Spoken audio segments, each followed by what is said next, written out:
பூங்காவில் 64வது பழக்கண்காட்சியின் நிறைவு விழாவில் மாவட்ட ஆட்சியர் போட்டிகளில் வெற்றி பெற்றவர்களுக்கு பரிசுகளை வழங்கினார். நீலகிரி மாவட்டம் குன்னூர் சிம்ஸ் பூங்காவில் 64வது பழக்கண்காட்சி தொடங்கிய நிலையில் நேற்று நிறைவடைந்தது.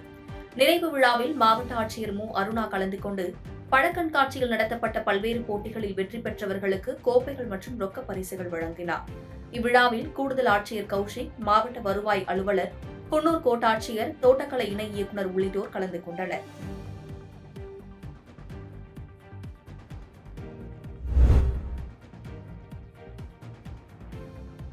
காட்பாடியில் கிராமப்புற மாணவர்களுக்கான VITயின் இலவச கல்வி வழங்கும் ஸ்டார்ஸ் திட்ட விழாவில் திரைப்பட இயக்குநர் பாரதி ராஜா கலந்து கொண்டு மாணவர்களிடம் உரையாற்றினார். வேலூர் காட்பாடியில் உள்ள VIT தனியார் பல்கலைக்கழகத்தில் கிராமப்புற ஏழை எளிய மாணவர்களுக்கு இலவச கல்வி சேவையை வழங்கி வரும் VITயின் ஸ்டார் 7ஆம் ஆண்டு விழாவை முன்னிட்டு பல்கலைக்கழக வேந்தர் விஸ்வநாதன் தலைமையில் விழா நடைபெற்றது. இதில் திரைப்பட தயாரிப்பாளர் கலைப்புலி தானு, இயக்குநர் பாரதி ராஜா உள்ளிட்டோர் பங்கேற்றனர். பின்னர் நிகழ்ச்சியில் பேசிய பாரதி ராஜா, மாணவர்கள் மாதா, பிதா, குரு ஆகியோர் சொல்வதை கேட்டு நல்வழியில் நடக்க வேண்டும் என்று மாணவர்களிடம் வலியுறுத்தி பேசினார்.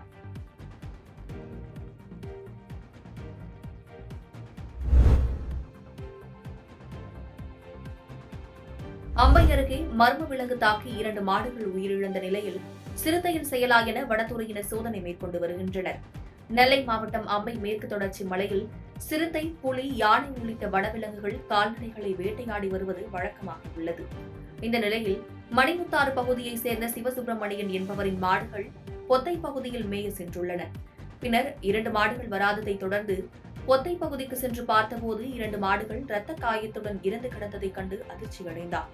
இந்நிலையில் கடந்த வாரம் மணிமுத்தாறு பகுதியில் விட்டு வந்த சிறுத்தை மீண்டும் ஊருக்குள் புகுந்து மாடுகளை தாக்கியுள்ளதா என பொதுமக்கள் பீதியில் உள்ளனர். இதுகுறித்து சம்பவ இடத்திற்கு விரைந்து சென்ற வனத்துறையினர் ஆய்வு செய்து வருகின்றனர்.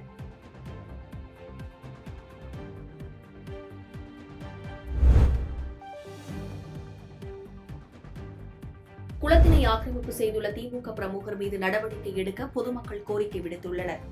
ராணிப்பேட்டை மாவட்டம் ஆற்காடு அடுத்த வரகுப்பட்டினம் கிராம பகுதியில் 4 ஏக்கர் பரப்பளவில் உள்ள குளத்தினை அப்பகுதியைச் சேர்ந்த திமுக பிரமுகரான அருள்தேவன் ஆக்கிரமிப்பு செய்வதாக அப்பகுதி மக்கள் குற்றச்சாட்டை வைத்துள்ளனர். மேலும் தற்போது ஆக்கிரமிப்பு செய்யப்பட்டுள்ள குளத்தின் வழியாக பல ஆண்டுகளாக பல்வேறு கிராம பொதுமக்கள் பயணம் செய்யும் பாதையாக பயன்படுத்தி வந்ததாகவும் தற்போது பயணம் செய்வதற்கு கூட அனுமதி மறுக்கப்பட்டு இருப்பதாக கூறப்படுகிறது. எனவே மாவட்ட நிர்வாகத்தினர் குளத்தை ஆக்கிரமிப்பு செய்துள்ள அருள்தேவன் மீது உரிய நடவடிக்கை எடுக்குமாறும் குளத்தினை மீட்டு தருமாறும் பொதுமக்கள் கோரிக்கை விடுத்துள்ளனர்.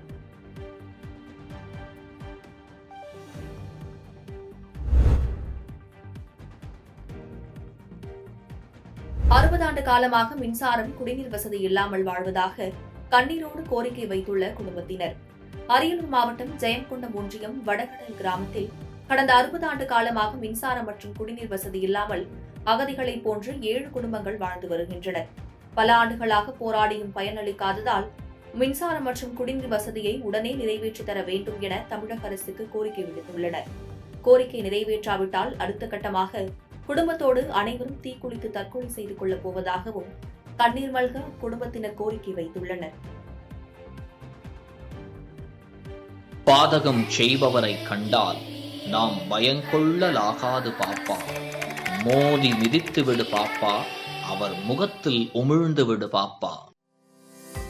அண்மை செய்திகளை உடனுக்குடன் தெரிந்து கொள்ள இணைந்திருங்கள் இயம்நாடு தொலைக்காட்சியுடன்.